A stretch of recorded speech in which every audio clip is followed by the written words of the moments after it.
made your point. You have made your point. Now, Asauddin Owaisi, please. शुक्रिया chairman साहब, आपने मुझे बोलने का मौका दिया। मैं इस तहरीक अदम एतमाद की तायद में खड़ा हूं जिसको टीआरएस पार्टी और हमारी पार्टी ने दिया, जिसको स्पीकर साहब ने कबूल किया। सर, मैं 11 पॉइंट आपके सामने रखूंगा जो मैं बताने की कोशिश करूंगा कि क्यों हम इस तहरीक अदम एतमाद की तायद में और मोदी हुकूमत की मुखालिफत में खड़े हैं। सर, हालिया दिनों में हमारे मुल्क में ट्रेन में एक वर्दीपोश दहशतगर्द ने अपने सीनियर मीना साहब का कत्ल करने के बाद ट्रेन के कंपार्टमेंट में जाकर नाम पूछकर, चेहरे पर दाढ़ी देखकर, कपड़े देखकर उनको कत्ल कर दिया और उसके बाद उसने कहा कि इस देश में रहना है तो मोदी को वोट देना पड़ेगा। मैं हुकूमत से जानना चाहूंगा कि क्या ये अक्सरियती तबके की एक्सट्रीमिज्म और रेडिकलाइजेशन की बेहतरीन मिसाल नहीं है, और अगर है तो फिर हुकूमत इस पर क्या करेगी। सर, हमारे आइन में, संविधान में लिबर्टी ऑफ कॉन्शियस को लिखा गया तमहीद में, यानी जमीर की आजादी का जिक्र किया गया है। मैं हुकूमत से और खास तौर से वजीर आजम से जानना चाहता हूं कि कहां गया इस हुकूमत का जमीर, कॉन्शियस जिसको अंग्रेजी में कहते हैं, जब नूह में 750 इमारतों को बगैर ड्यू प्रोसेस फॉलो किए उनके इमारतों को मुनज़्ज़म कर दिया गया, और इसलिए कि वो मुसलमान थे, पूरे के पूरे इलीगल थे। इसीलिए पंजाब की हाईकोर्ट, हरियाणा की हाईकोर्ट ने कहा कि ये एथनिक क्लेंसिंग है। इसकी एक बेहतरीन मिसाल है उस हुकूमत की। तीसरी है कि इस मुल्क में एक नफरत का माहौल, बल्कि एक आतिश को पैदा कर दिया गया, मुसलमानों के खिलाफ नफरत का माहौल। ये 9 साल का इनका ये कारनामा है। तीसरा सर, मणिपुर के ताल्लुक से कल बड़ा लंबा जवाब वजीर दाखिला ने दिया। सर, आसाम राइफल के ऊपर केस बुक हो जाता है, एफआईआर हो जाता है। क्या हो रहा है वहां पर? कहां गया आपका कॉन्शियस, कहां गया आपका जमीर, जब वहां की महिलाओं की अस्मत रेजी की जा रही है? और आप मुख्यमंत्री को नहीं हटाना चाहते इसलिए क्योंकि वो कोऑपरेट कर रहा है। सर, मैं हरियाणा और मणिपुर के वजीर आला के लिए, किसी शायर ने अच्छा कहा था कि कुर्सी है तुम्हारा ये जनाजा तो नहीं, कुछ कर नहीं सकते तो उतर क्यों नहीं जाते। आखिर कहां गया? उन ताबूतों में खो गया कि आपका कॉन्शियस, आपका जमीर, जहां पर 50,000 लोग बेघर हो गए, यानी 6 लाख हथियारों को लूटा जा रहा है। आखिर कौन सा आप इंचार्ज वहां पर हैं? सर, 4था पॉइंट, हिजाब को एक मसला बना दिया गया और मुस्लिम बच्चों को तालीम से महरूम कर दिया गया। क्या यह आपका लिबर्टी ऑफ कॉन्शियस है? कहां गया आपका जमीर? सर, अभी आपने फाइनेंस मिनिस्टर साहबा ने कहा, यहां पर डीएमके के मोहतरमा कनीमोजी ने महाभारत के द्रौपदी का जिक्र किया। मैं ये पूछना चाहता हूं, बिल्किस बानो इस देश की बेटी है या नहीं? जिस बिल्किस बानो को 11 लोगों ने रेप किया, प्रेग्नेंट थी, उसकी मां का रेप किया, उसकी बेटी को कत्ल कर दिया, उसकी मां का कत्ल कर दिया, आपने कातिलों को रिहा कर दिया। ये आपका कॉन्शियस है? ये आपका कॉन्शियस है? आप तो मेजोरिटेरियन पॉलिटिक्स को फरोग दे रहे हैं। सर, चौथा, आज चाइना के ऊपर कोई नहीं बोलते हैं। प्रधानमंत्री मोदी ने उस वक्त 2013 में जब प्रधानमंत्री नहीं थे, कहा था कि समस्या बॉर्डर पर नहीं, दिल्ली में है। अगर हम अपनी जमीन पर हैं तो डिसएंगेजमेंट क्यों कर रहे हैं? क्या आज चीन हमारी जमीन पर नहीं बैठा है?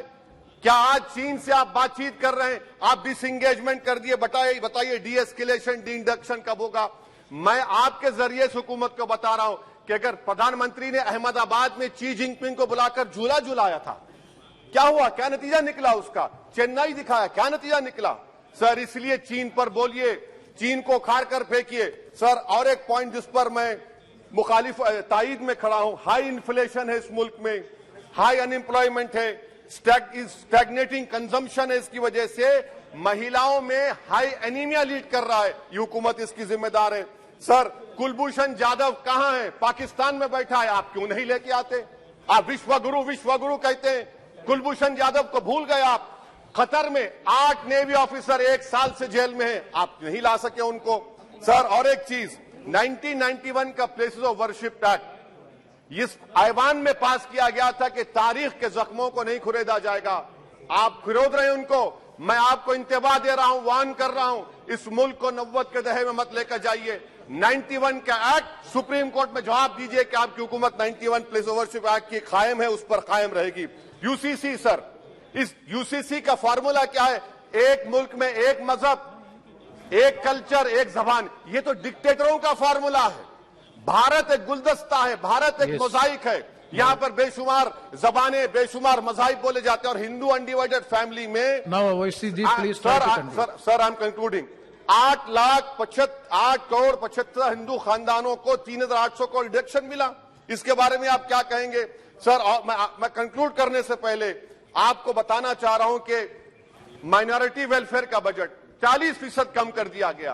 पढ़ो प्रदेश, प्री मैट्रिक स्कॉलरशिप कम कर दी गई, मौलाना आजाद फाउंडेशन खत्म कर दिया गया फेलोशिप, और इसकी वजह से 1,80,000 मुसलमान हायर एजुकेशन में गायब हो चुके हैं। सर, मैं इख्तिताम में कह रहा हूं कि पसमानदा मुसलमान से प्रधानमंत्री को बड़ी मोहब्बत है। ये कौन सी आपकी मोहब्बत है पसमानदा, जो आपका एक मुसलमान मिनिस्टर नहीं है वहां पर?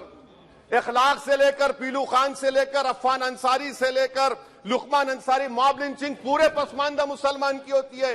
पावरलूम बंद है अंसारियों के, कुरैश बरादरी का कारोबार बंद किया जाता है।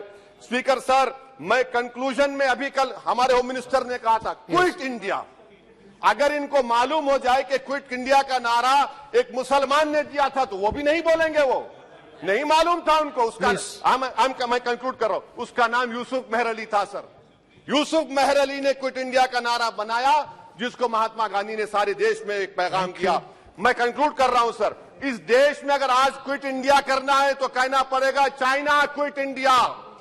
जो गौ रक्षक है, जिसका नाम मोनू है, वो आपके लिए मोनू डार्लिंग बन गया है, उसको कहिए क्विट इंडिया।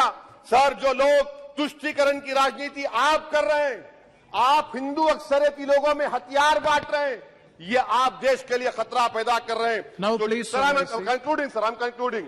इसीलिए हम आपसे अपील कर रहे हैं कि हुकूमत से कह रहे हैं कि आप जो सियासत कर रहे हैं इससे नुकसान देश को होगा। प्रधानमंत्री जब खड़े होकर जवाब देंगे, हम उनसे पूछना चाह रहे हैं, पॉइंटेड क्वेश्चन है, क्या देश बड़ा है या हिंदुत्व गोलवालकर की आइडियोलॉजी बड़ी है? मैं इस तहरीक अदम एतमाद की तायद में खड़ा हूं और हुकूमत की मुखालिफत में। सर, एक आधा मिनट सर, दो लोग, दो महाज है इस मुल्क में, एक चौकीदार है, एक दुकानदार है। एक चौकीदार है, एक दुकानदार है। जब जुल्म हम पे होता कोई मुंह नहीं खोलते।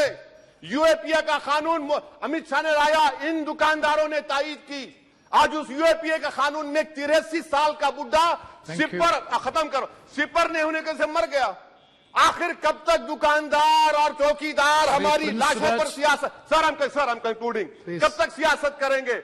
अगर आप जुल्म के खिलाफ आवाज नहीं उठाएंगे तो आपकी दुकानदारी नहीं चलेगी, चौकीदार को बदलेंगे, तीसरा महाज करेगा। शुक्रिया सर।